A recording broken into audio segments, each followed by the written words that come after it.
आज की इस वीडियो में हम जानेंगे सूक्ष्म शिक्षण क्या होता है, सूक्ष्म शिक्षण का क्या क्या उद्देश्य है, सूक्ष्म शिक्षण के क्या सिद्धांत होते हैं, सूक्ष्म शिक्षण की विशेषताओं को जानेंगे और साथ ही साथ जानने का प्रयास करेंगे सूक्ष्म शिक्षण की पूरी प्रक्रिया को। तो चलिए स्टार्ट करते हैं आज की वीडियो। सूक्ष्म शिक्षण सूक्ष्म शिक्षण एक ऐसी तकनीक है जिसका उपयोग शिक्षण कौशलों के विकास के लिए किया जाता है। इसे सबसे पहले 1961 ईस्वी में स्टैनफोर्ड विश्वविद्यालय में कीथ एचिसन ने विकसित किया था। जैसा कि आप लोग देख रहे हैं, सूक्ष्म शिक्षण को एक टेक्निक कहा गया है जिसके द्वारा शिक्षण के कौशल का विकास किया जाता है। जब भी आप पढ़ाते हैं तो आपके अंदर कुछ कौशल होने चाहिए जिसकी वजह से आपका जो पढ़ाने का तरीका है वो काफी प्रभावशाली होगा। उसी लिए सूक्ष्म शिक्षण को लाया गया था।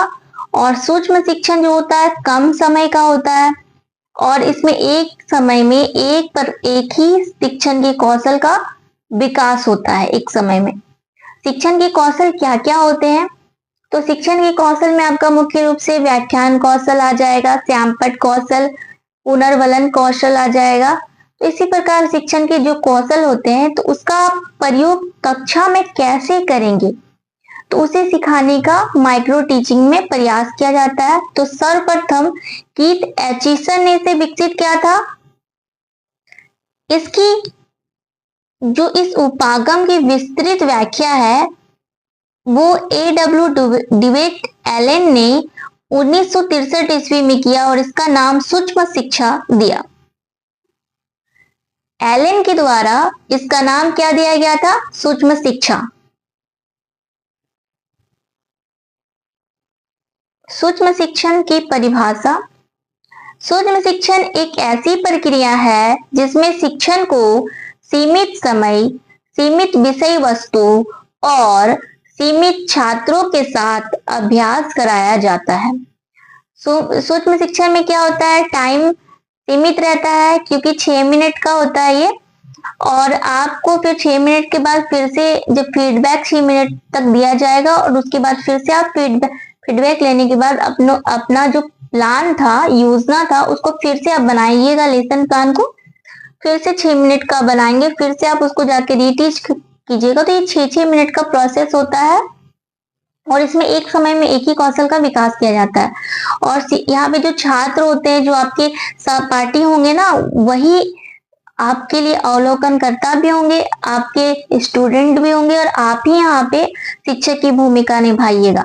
तो यहाँ पे ये कहा गया है कि शिक्षण को सीमित समय में, सीमित विषय वस्तु के साथ और सीमित छात्रों के साथ अभ्यास कराया जाता है। सूक्ष्म शिक्षण को कम समय, कम छात्रों तथा कम क्रियाओं वाली प्रविधि भी कहा जाता है। सूक्ष्म शिक्षण एक प्रभावी शिक्षण कौशल विकास का तकनीक है। इसके द्वारा शिक्षण कौशल के विकास किए जाते हैं। अब सूक्ष्म शिक्षण के क्या उद्देश्य होते हैं उसे जानते हैं। तो सूक्ष्म शिक्षण के द्वारा शिक्षण के कौशल का विकास होता है, जैसा कि अभी मैंने आप लोगों को बताया था। इसके द्वारा जो हमारे स्किल है वो कौशल का विकास किया जाता है कि हम पढ़ाने में व्याख्यान विधि का प्रयोग सही ढंग से कर रहे हैं या नहीं। अगर श्यामपट्ट कौशल का हम प्रयोग कर रहे हैं तो श्यामपट्ट कौशल का भी प्रयोग सही से कर रहे हैं। या फिर बोर्ड पे होता है कि एक छोटे राइटिंग पे कुछ लिखना और एक होता है बड़ी बड़ी अक्षरों में कुछ लिखना। तो जैसे कि बड़ी कक्षा है, बच्चे ज्यादा बैठे हैं, दूर तक बैठे हैं, तो आपको थोड़ा सा बड़ा वर्ड में लिखना होता है। तो ये सारी बातों को सिखाया जाता है शिक्षण कौशल में।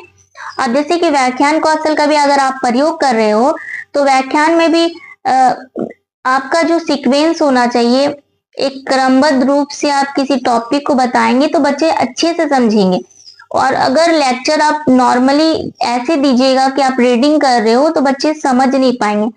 तो जब आप शिक्षण के कौशल को जानते हैं तो उस चीज की आप प्रॉपर वे में तैयारी करके आते हैं, रुकते नहीं है। और जब आप कोई टॉपिक को बताइएगा तो उस टॉपिक से हट के फिर बहुत सारी बातें ना हो, वरना कक्षा का जो माहौल है वो भी खराब हो जाता है। तो जब हम लोग व्याख्यान कौशल और श्यामपट्ट कौशल को पढ़ेंगे तब आप लोगों को समझ में आएगा कि सूक्ष्म शिक्षण कितना जरूरी होता है। सूक्ष्म शिक्षण में आत्मविश्वास को बढ़ाया जाता है। सूक्ष्म शिक्षण के द्वारा क्या होता है, आपका कॉन्फिडेंस को बढ़ता है। कैसे? क्योंकि कभी भी आप लोग पढ़ाए नहीं, बहुत सारे लोग ट्यूशन पढ़ाते हैं या फिर स्कूलों में भी पढ़ाते हैं बीएड करते समय, लेकिन बहुत सारे ऐसे भी विद्यार्थी होते हैं जो न्यू बीएड कर रहे होते हैं, उनमें आत्मविश्वास की कमी होती है, वो बोर्ड के सामने जाने से डरते हैं। लेकिन जब माइक्रो टीचिंग होता है तो माइक्रो टीचिंग में आपके जो साथी रहते हैं, आपके जो दोस्त रहते हैं, उनके सामने ही आपको पढ़ाना होता है। तो धीरे धीरे जब आप प्रयास करते हैं तो आपके अंदर एक आत्मविश्वास पैदा होता है, और इससे क्या होता है कि आप अच्छे से उस कौशल को सीख भी जाते हैं। और जब आप स्कूल में जाइएगा पढ़ाने के लिए तो आपको फिर डर भी नहीं लगेगा, बच्चों के सामने भी बहुत अच्छे से अपने आप को व्यक्त कर पाइएगा, अपने विचारों को रख पाइएगा। तो इसीलिए सूक्ष्म शिक्षण जरूरी होता है, इसके द्वारा आपके आत्मविश्वास को बढ़ाया जाता है। फिर है सुधारात्मक प्रतिक्रिया देना। सूक्ष्म शिक्षण में क्या होता है कि आपने कुछ गलतियां की, आपके कौशल में बहुत सारी कमियां थी, तो उस कमी को दूर करने का प्रयास किया जाता है। तुरंत ही आपको फीडबैक दिया जाए, या तो फीडबैक आपके सहपाठी के द्वारा दिया जाएगा, या तो अवलोकनकर्ता में आपके जो शिक्षक होंगे वो बैठेंगे और वो आपको बताएंगे आपकी यहाँ मिस्टेक्स है, तो फिर से आप रीप्लान बनाइएगा। तो उन मिस्टेक्स को आप सही से फिर से आप बता सकते हो कि जहाँ गलती हुई थी फिर से उसे आप सही करके बता सकते हो। इसीलिए इसमें सुधारात्मक प्रतिक्रिया होती है। वास्तविक कक्षा अनुभव देना, इसके द्वारा क्या होता है, आपको वास्तविक कक्षा की फीलिंग्स आती है कि आप रियल क्लासरूम में पढ़ा रहे हो। अब आते हैं हम लोग शिक्षण कौशल मतलब सूक्ष्म शिक्षण की क्या क्या विशेषताएं होती है, तो उसके विषय में जानते हैं। इसमें क्या होता है, केंद्रित शिक्षण कौशल होता है। इसका कहने का अर्थ हुआ कि एक समय में केवल एक ही शिक्षण कौशल पर अभ्यास करवाया जाता है। सूक्ष्म शिक्षण क्योंकि कम टाइम का होता है, जैसे कि आपको पहले व्याख्यान कौशल सिखाया जा रहा है, तो सिर्फ एक ही कौशल के बारे में आपको लेसन प्लान बना के लाना रहता है, और आप उस कौशल के बारे में बनाएंगे। तो पहले जो होता है उसका प्रारंभिक कथन होता है, जब आप किसी चीज को शुरू करते हैं कि छात्रों आज हम वायु प्रदूषण के विषय में अध्ययन करेंगे, तो ये आपका जो टॉपिक होता है उसको आप डायरेक्टली लिखते हैं यहाँ पे और बोलते हैं कि तो ये आपका प्रारंभिक कथन होता है, छात्रों आज हम प्रदूषण के विषय में अध्ययन करेंगे। जब हम लोग व्याख्यान कौशल पढ़ेंगे तो उसमें जानेंगे किस प्रकार एक समय में एक ही कौशल का विकास किया जाता है। उसके बाद यहाँ पे आता है अल्प अवधि।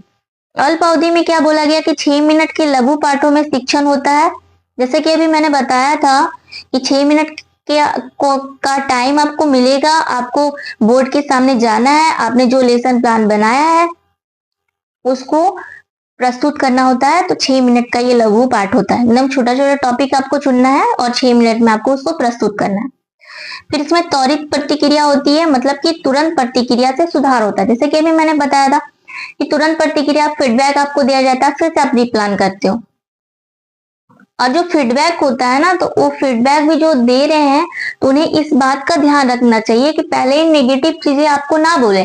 पहले अगर आप पढ़ा रहे हो तो पहले आपकी तो तारीफ करे कि आपने बहुत अच्छा से पढ़ाया, आपका जो पढ़ाने का तरीका था वो बहुत ही अच्छा था। तो इस तरह से आपको जब पॉजिटिव वे में कुछ बताते हैं तो आपका कॉन्फिडेंस बढ़ता है। उसके बाद से फिर क्या करेंगे, जहां जहां गलतियां हुए हैं वहां बताने का प्रयास किया जाएगा। इसके बाद आपका आता है कि नियंत्रित वातावरण भी रहता है। शिक्षण एक नियंत्रित या अनुकरणात्मक कक्षा में होता है। शिक्षण क्या होता है कि एक कक्षा के अंदर होता है, यहाँ पे वातावरण और नियंत्रित होता है। फिर है पुनः शिक्षण और पुनः मूल्यांकन। जैसे कि आपने पढ़ाया, आपको फीडबैक मिला, अब फिर से पुनः शिक्षण के लिए प्लान बनाएंगे, फिर से आपका मूल्यांकन होगा। पुनः सिखाने और सुधारने का अवसर मिलता है। यहाँ पे कौशल में परिष्कार 6 पॉइंट जो आपका है, कौशल में परिष्कार, इसका कहने का अर्थ है कि विशेष शिक्षण कौशल में निपुणता प्राप्त करने में मदद करता है, आपके कौशल में निपुण बनाता है, आपको उस काम को बहुत बेहतर ढंग से करने योग्य बनाता है। अब जानते हैं कि प्रोसेस, जैसे कि मैंने बताया, आप किसी टॉपिक को चुनेंगे तो आप उसकी योजना बनाएंगे। पहले आप योजना बना लेते हैं कि बच्चों आज हम संविधान के विषय में जानेंगे, फिर आप उसको पढ़ाइएगा 6 मिनट तक। 6 मिनट पढ़ाने के बाद जो आपके ऑब्जर्वर होंगे, जो आपके स्टूडेंट टीचर ही साथी होंगे जो ऑब्जर्व करेंगे, वो ऑब्जर्वर भी होंगे, स्टूडेंट भी कुछ होंगे, मतलब कि, और शिक्षक अगर बैठे हैं साथ में तो वो भी ऑब्जर्वर की भूमिका निभाते हैं। तो ऑब्जर्वर में आपका क्या होता है कि आप क्लासरूम में टैप रिकॉर्डर का भी हेल्प ले सकते हैं, या तो टैप रिकॉर्डर रख दीजिए कि आपने जो पढ़ाया था उसमें आपको कहाँ कहाँ मिस्टेक मिल रहा है, आप उसे भी जान सकते हैं, रिकॉर्ड रहेगा तो। फिर से आपने जब पढ़ा लिया तो फिर से फीडबैक आपको जब देंगे तो फीडबैक, जैसे कि अभी मैंने बताया, सकारात्मक और नकारात्मक 2 पॉइंट ऑफ व्यू होता है। तो पहले आपको सकारात्मक बातें बोलनी है, फिर नकारात्मक। फिर से आप उसी के अनुसार जो कमियां थी उसके अनुसार फिर से रीप्लान बनाते हैं। फिर रीप्लान 6 मिनट का बना लेते हैं, फिर से आप रीटीच करते हैं। उसी कक्षा में रीटीच कीजिएगा तो इस बार जो पहले बार की गलती थी उससे कम ही गलती होगी। फिर से आपको पुनः फीडबैक मिलेगा। तो ये आपका प्रोसेस चलता है, टोटल 36 मिनट का होता है, लेकिन 6-6 मिनट तक ही आपको पढ़ाने का मौका मिलता है वहां पे। अब इसके सिद्धांत के विषय में जानेंगे कि क्या क्या माइक्रो टीचिंग के सिद्धांत होते हैं। तो सूक्ष्म शिक्षण एक स्वरूप लघु होता है। इसका स्वरूप क्या होता है? लघु मतलब छोटा होता है। एक समय में एक ही कौशल का विकास होता है। प्रतिक्रिया द्वारा सूक्ष्म शिक्षण का मुख्य भाग है, मतलब फीडबैक इसमें जो होता है सबसे इंपॉर्टेंट पार्ट होता है, क्योंकि फीडबैक के द्वारा ही आपकी जो गलती है उसको सुधारा जाता है। इसलिए फीडबैक एक बहुत ही महत्वपूर्ण पार्ट होता है यहाँ पे, और इसी के कारण आपका अभ्यास बहुत अच्छा होता है। परीक्षणकर्ता को बार बार अभ्यास करने का अवसर मिलता है, सही बात है, और इसकी अवधि 6 मिनट तक की होती है। सामान्य कक्षा शिक्षण की कठिनाइयां और जटिलताओं को इसके द्वारा आसानी से दूर किया जा सकता है। जो भी आपको कठिनाई आती है पढ़ाने में, तो वो सारा चीज को आपको दूर किया जाएगा इसके मदद से। अब हम लोगों ने जो जाना उसे एक बार पुनरावृत्ति करते हैं, इसका रिकैप। माइक्रो टीचिंग जो होता है वो एक लघु और अभ्यास आधारित शिक्षण तकनीक है। माइक्रो टीचिंग के द्वारा क्या होता है, छोटा सा होता है और इसे बार बार प्रैक्टिस किया करवाया जाता है। और इसे कौन लाए थे? ड्यूएट एलन के द्वारा 1963 ईस्वी में प्रस्तुत किया गया था। यह एक समय में एक शिक्षण कौशल पर ध्यान देता है। इसमें क्या होता है कि शिक्षण का जो समय होता है वो 6 मिनट तक होता है। वास्तविक कक्षा की जटिलताओं को कम करता है। जो वास्तविक कक्षा में जो परेशानियां आएंगी उसे दूर करता है, आपके अंदर आत्मविश्वास पैदा करता है, आपके कौशल को का विकास करता है। कौशल सुधार के लिए प्रतिक्रिया और पुनः शिक्षण शामिल होता है। कौशल के जो सुधार के लिए आपको फीडबैक दिया जाता है और फिर से आप रीप्लान करके फिर से उस टॉपिक को पढ़ा सकते हैं। विशिष्ट शिक्षण व्यवहार को सुधारने में सहायक होता है। इसके द्वारा जो आपके व्यवहार है, अब बहुत सारा चीज होता है तोड़ तोड़ के एक ही बात को ठीक है ना, समझे ना, इस तरह का बहुत सारा चीज है। जब आप पढ़ाते हो तो आपका रिपीट होगा, तो लेकिन आपको जब फीडबैक मिलेगा और आपको बोला जाएगा कि इस चीज से डिस्टरबेंस होती है या फिर कक्षा डाइवर्ट हो जाएगा, तो आप वो सारी चीजों को, अपनी गलती को सुधार सकते हैं। उसके बाद आपका आता है शिक्षण, विशिष्ट शिक्षण व्यवहार को सुधारने में सहायक होता है।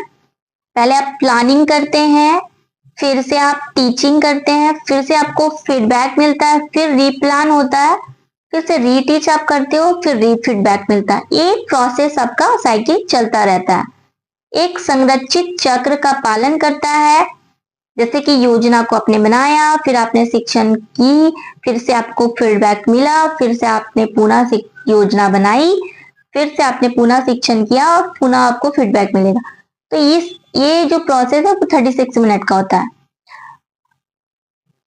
जैसे कि आप लोगों ने देखा, आज हम लोगों ने जाना सूक्ष्म शिक्षण क्या है, उसके क्या उद्देश्य होते हैं, विशेषताएं, प्रक्रियाएं और क्या क्या प्रोसेस होते हैं। उम्मीद करती हूँ आपको ये वीडियो पसंद आया होगा। अगर आप लोग जानना चाहते हैं व्याख्यान कौशल और सैमपट कौशल का प्रयोग हम लोग कैसे करते हैं और उसका लेसन प्लान कैसे बनाते हैं, तो आप लोग कमेंट कर सकते हैं। अगर आप लोगों को ये वीडियो अच्छा लगा है तो आप लोग लाइक कर सकते हैं, शेयर भी कर सकते हैं और सब्सक्राइब भी कर सकते हैं। Thank you.